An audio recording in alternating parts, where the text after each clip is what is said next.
Hello বন্ধুগণ, আমি সাধনা নতুন আরও একটা ঝাঁকানাকা রেসিপিতে তোমাদের সবাইকে স্বাগত জানাই। আজকে আমি তোমাদের সাথে পেঁয়াজ টমেটোর একটা দুর্দান্ত স্বাদের রেসিপি শেয়ার করব। এই রেসিপিটা বাড়ির সবাই একদম আঙুল চেটেপুটে খেয়ে নেবে, খেতে জাস্ট দুর্দান্ত টেস্টি হয়। রেসিপিটি বানানোর জন্য এখানে আমি 5টা লাল টুকটুকে পাকা টমেটো নিয়েছি। টমেটোর পরিমাণটা তোমরা আরও বাড়িয়ে অথবা কমিয়েও নিতে পারো, তাতে কোনো সমস্যা নেই। আর এখানে দেখো আমি নিয়েছি 3টে বড় সাইজের পেঁয়াজ। পেঁয়াজের পরিমাণটা একটু বেশি দিতে হবে, তাহলে খেতে দারুণ লাগবে। পেঁয়াজের খোসাগুলোকে ছাড়িয়ে খুব ভালো করে জল দিয়ে ধুয়ে নেব। আর এদিকে একটা মিক্সিং বোলের মধ্যে আমি বেশ কিছুটা জল নিয়েছি। জলের মধ্যে সমস্ত পাকা টমেটোগুলোকে দিয়ে টমেটোগুলোকে জল দিয়ে খুব ভালো করে এইভাবে ঘষে ঘষে ধুয়ে নেব। তো দেখো সমস্ত টমেটোগুলোকে ধুয়ে নিয়েছি, সাথে আমি পেঁয়াজের খোসা ছাড়িয়ে পেঁয়াজগুলোকে খুব ভালো করে ধুয়ে নিয়েছি। এখন এই পেঁয়াজের টমেটোগুলোকে খুব সুন্দর করে একটু পিস পিস করে কেটে নিতে হবে। প্রথমে আমি টমেটোগুলোকে কেটে নেব। টমেটোর বোটার দিকটাকে এইভাবে একটু কেটে বাদ দিতে হবে। তারপরে একটা টমেটোকে দুভাগ করে কেটে নেব। এক এক ভাগের মধ্যে 3-4 ফালি করে এইভাবে কেটে নিতে হবে, একটু সরু সরু করে কেটে নিতে হবে। তো সমস্ত টমেটোগুলোকে দেখো কেটে নিয়েছি, সাথে আমি পেঁয়াজগুলোকেও খুব সুন্দর করে কেটে নেব। তবে এই রেসিপিতে পেঁয়াজগুলোকে কিন্তু একদম ঝিরিঝিরি করে কাটা যাবে না, একটু বড় বড় পিস করে কাটবো, তাহলে দেখতেও ভালো লাগবে আবার খেতেও কিন্তু দারুণ লাগবে। তো পেঁয়াজগুলোকে ঠিক এরকম করে আমি কেটে নিচ্ছি। তোমরা চাইলে কিন্তু এর থেকে একটু বড় বড় পিস করেও কেটে নিতে পারো। মানে চিলি চিকেন বানানোর সময় আমরা যেভাবে পেঁয়াজটাকে কাটি সেই রকম করে একটু বড় বড় করে ডাইস করেও কেটে নিতে পারো। আর পেঁয়াজ কাটার সময় যদি এই শক্ত অংশটা কেটে বাদ দেওয়া হয়, তাহলে পেঁয়াজটা কাটতে কিন্তু সুবিধা হয়। তো এইভাবে সমস্ত পেঁয়াজগুলোকে আমি কেটে নেব। তো পেঁয়াজ আর টমেটোগুলোকে খুব সুন্দর করে কেটে নিয়েছি, সাথে আমি নিয়েছি 3টে কাঁচা লঙ্কা। লঙ্কাগুলোকে মাঝখান থেকে এইভাবে একটু ভেঙে দেবো। তবে ঝালের পরিমাণটা তোমরা যে যেমন ঝাল খেতে পছন্দ করবে সে অনুসারে এখানে কাঁচা লঙ্কাটা অ্যাড করে দেবে। তো এখন আমি রান্নাটা করে নেব, তার জন্য চলে আসলাম কড়াইয়ের কাছে। গ্যাসের ফ্লেমটা অন করে দিয়ে একটা ননস্টিকের কড়াই বসিয়ে দিয়েছি। কড়াইটা একটু গরম হয়ে গেলে 3 চামচ দিয়ে দিলাম সর্ষের তেল। রান্নাটা যদি সর্ষের তেলে করা হয় তাহলে টেস্টটা কিন্তু দারুণ হবে। তবে তোমরা যে তেলে রান্না করো সেই তেলেই রান্নাটা করতে পারো, তাতে কোনো সমস্যা নেই। তো তেলটা যখন খুব ভালো মতো গরম হয়ে যাবে, আগে থেকে কেটে রাখা পেঁয়াজের পিসগুলোকে দিয়ে দেবো। তারপরে গ্যাসের ফ্লেমটা মিডিয়ামে রেখে খুব সুন্দর করে ঘটনাটা করে পেঁয়াজটাকে একটু হালকা সোনালি রং করে ভেজে নেব। এই সময় পেঁয়াজটাকে কিন্তু খুব বেশি লালচে করে ভাজবো না, একটু হালকা সোনালি রং করে ভেজে নেব। তো দেখো পেঁয়াজটাকে আমি হালকা লালচে করে ভেজে নিয়েছি। পেঁয়াজের মধ্যে যখন এরকম একটু হালকা সোনালি রং ধরবে, তখন এর মধ্যে আগে থেকে কেটে রাখা টমেটোর পিসগুলো দিয়ে দিতে হবে। তো সমস্ত কেটে রাখা টমেটোর পিসগুলোকে দিয়ে গ্যাসের ফ্লেমটা মিডিয়াম টু হাইতে রাখতে হবে। গ্যাসের ফ্লেমটা মিডিয়াম টু হাইতে রেখে টমেটোগুলোকে জাস্ট 2 থেকে 3 মিনিট সময় ধরে এইভাবে একটু নেড়ে চেড়ে হালকা নরম করে ভেজে নিতে হবে। টমেটোগুলো দেখো একটু নরম হয়ে গেছে। এখন এগুলোকে আমি একটা পাত্রের মধ্যে তুলে নেব।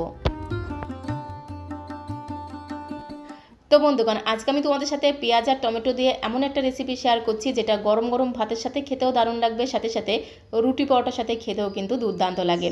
তো টমেটোগুলো যখন একটু নরম হয়ে গেছে, পেঁয়াজ আর টমেটোগুলোকে একটা পাত্রের মধ্যে আমি তুলে রাখবো। তবে পুরোটা তুলে রাখবো না, কিছুটা টমেটো কিছুটা পেঁয়াজ আমি কড়াইয়ের একটা সাইডে রেখে দিলাম। এটা দিয়ে আমি গ্রেভি তৈরি করব, তার জন্য একদমই কিন্তু সামান্য পরিমাণে একটু টমেটো পেঁয়াজ কড়াইয়ের একটা সাইডে রেখে দিলাম। তারপরে অন্য সাইডে আমি 7-8 কোয়া রসুনকে মাঝখান থেকে একটু দুফালি করে কেটে দিয়ে দিলাম। সাথে আমি হাফ ইঞ্চি মতো আদাকে একদম ঝিরিঝিরি করে কুচি করে দিয়ে দিলাম। একটু নেড়েচেড়ে মিশিয়ে নেব। তারপরে আমি এর মধ্যে হাফ চামচ দিয়ে দেবো গোটা জিরে। একটু জিরে কিন্তু অবশ্যই দিতে হবে, তাহলে খুব সুন্দর টেস্ট হবে, সাথে সাথে ফ্লেভারটাও কিন্তু দুর্দান্ত হবে। সমস্ত কিছুকে একসাথে খুব সুন্দর করে একটু ঘটনাটা করে মিশিয়ে নেব। 2 মিনিট সময় ধরে একটু নেড়েচেড়ে মিশিয়ে নেওয়ার পরে এর মধ্যে আমি যে 3টে কাঁচা লঙ্কাকে একটু মাঝখান থেকে ভেঙে রেখে দিয়েছিলাম, সেই 3টে কাঁচা লঙ্কা এর মধ্যে দিয়ে দেবো।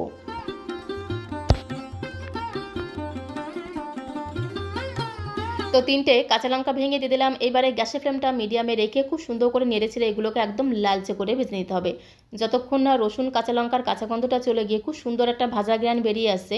সাথে যে হাফ চামচ গোটা জিরে দিয়েছিলাম, ভাজতে ভাজতে দেখবে গোটা জিরে থেকে কিন্তু খুব সুন্দর একটা ভাজা গ্রান বেরিয়ে আসবে। আর এরকম করে একদম লালচে করে ভেজে নিতে হবে।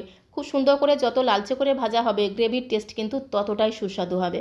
তো দেখো খুব ভালো করে একদম লালচে করে ভেজে নিয়েছি। এখন একটা বাটির মধ্যে আমি তুলে নিচ্ছি। আর বাটির মধ্যে তুলে নেওয়ার পরে এই মশলাটাকে খুব ভালো করে ঠান্ডা করে নিয়ে তারপর আমি মিক্সিং জারের মধ্যে দিয়ে একদম মিহি করে পেস্ট করে নেব।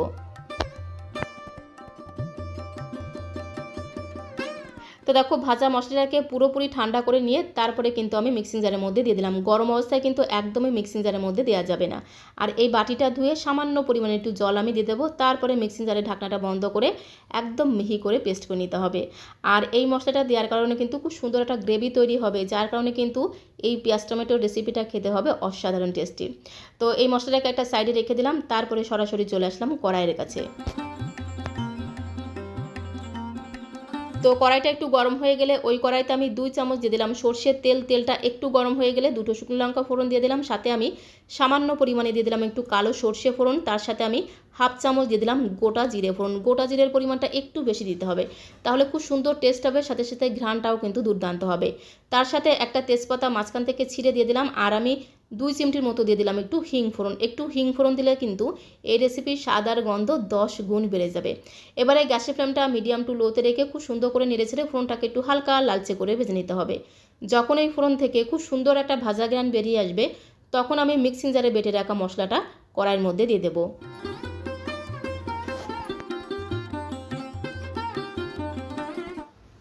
তো দেখো সমস্ত বাটা মশলাটা কড়াইতে দিয়ে গ্যাসের ফ্লেমটা মিডিয়াম টু লোতে রেখে খুব সুন্দর করে ঘোটানাটা করে মশলাটাকে বেশ কিছু সময় ধরে একটু কষিয়ে নিতে হবে, যতক্ষণ না মশলা থেকে তেল ছাড়তে শুরু করছে। তো মশলাটাকে দেখো খুব ভালো করে কষিয়ে নিয়েছি, মশলা থেকে তেল ছাড়তে শুরু করেছে। এখন আমি এর মধ্যে সামান্য কিছু গুঁড়ো মশলা অ্যাড করে দেবো।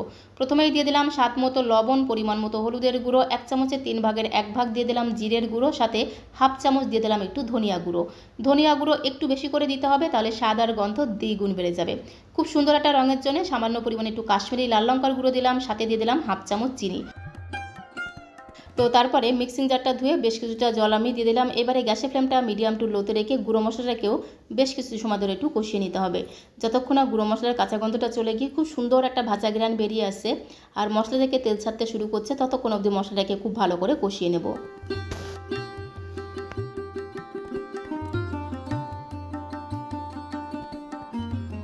তো মশলাটা খুব ভালো করে কষিয়ে নিয়েছি। এখন আমি এর মধ্যে আগে যে পেঁয়াজ আর টমেটোটাকে একটু হালকা করে ভেজে তুলে রেখেছিলাম, সেই ভাজা পেঁয়াজ আর টমেটোটা দিয়ে খুব ভালো করে একটু নেড়েচেড়ে মিশিয়ে নেব। তারপর আমি এর মধ্যে পরিমাণ মতো অ্যাড করে দেবো গরম জল। আর এই রান্নাটা আমি একটু মাখো মাখো করবো, সেই আন্দাজে জলটা দেবো। পরিমাণ মতো গরম জল দিয়ে 2 থেকে 3 মিনিট সময় ধরে ঢাকা ছাড়াই রান্না করে নেব। তো দেখো পরিমাণ মতো আমি গরম জল অ্যাড করে দিলাম, খুব ভালো করে একটু নেড়েচেড়ে মিশিয়ে নেব। তারপরে 2 থেকে 3 মিনিট সময় ধরে একটু রান্না করে নেব।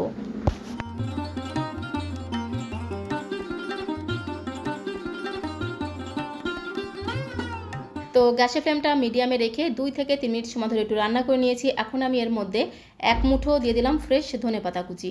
ধনেপাতা কুচি দিয়ে আবারও খুব ভালো করে একটু ঘোটানাটা করে মিশিয়ে নিতে হবে, তারপরে ধামাচাপা দিতে হবে, মানে ঢাকনাটা বন্ধ করে জাস্ট 2 মিনিটের জন্য একটু রান্না করে নেব। এতে ধনেপাতাগুলো বেশ একটু নরম হবে, ফ্লেভারটা কিন্তু দারুণ হবে। তো এখন আমি তোমাদের 2 মিনিট পরে ঢাকনাটা তুলে দেখাচ্ছি। দেখো রান্নাটা কিন্তু একদমই রেডি হয়ে গেছে। নামানোর আগে আমি এর মধ্যে 1 থেকে 1.5 চামচের মতো দিয়ে দেবো একটু চিনি। একটু চিনি দিলে একটু মিষ্টি মিষ্টি খেতে হবে, খেতে কিন্তু দারুণ লাগবে। ভাতের সাথেও খেতে দারুণ লাগবে, সাথে সাথে রুটি পরোটার সাথে খেতেও কিন্তু দারুণ টেস্টি হবে। তো 1.5 চামচের মতো চিনি দিয়ে আবারও খুব সুন্দর করে একটু ঘোটানাটা করে মিশিয়ে নিয়েই কিন্তু গ্যাসের ফ্লেমটা বন্ধ করে দেবো। গ্যাসের ফ্লেমটা বন্ধ করে দিলাম। তো দেখো টমেটো পেঁয়াজের দুর্দান্ত স্বাদের রেসিপিটা একদমই রেডি হয়ে গেছে। এটা খেতে অসাধারণ টেস্টি হয়। তো বন্ধুগণ, টমেটোর অনেক রকম রেসিপি তোমরা খেয়েছো, বাট এই পদ্ধতিতে একবার পেঁয়াজ দিয়ে টমেটো রান্না করে খেয়ে দেখতে পারো। গরম ভাতের সাথে খেতে যেমন দুর্দান্ত লাগে, আবার রুটি পরোটার সাথে খেতেও কিন্তু দারুণ লাগে। তো এখন একটা বোলের মধ্যে আমি সার্ভ করে দেবো। আর সার্ভ করতে করতে তোমাদের কাছে রিকোয়েস্ট করবো, আজকের এই টমেটো পেঁয়াজের রেসিপিটা তোমাদের কাছে কেমন লাগলো অবশ্যই কমেন্ট বক্সে লিখে জানিও। ভালো লাগলে একটা লাইক আর শেয়ার করে দেওয়ার অনুরোধ রইল। আর নতুন বন্ধু হয়ে থাকলে চ্যানেলটিকে সাবস্ক্রাইব করে দিয়ে পাশে থাকার অনুরোধ রইল। তো আজকের মতো এই পর্যন্ত, সবাইকে অসংখ্য অসংখ্য ধন্যবাদ।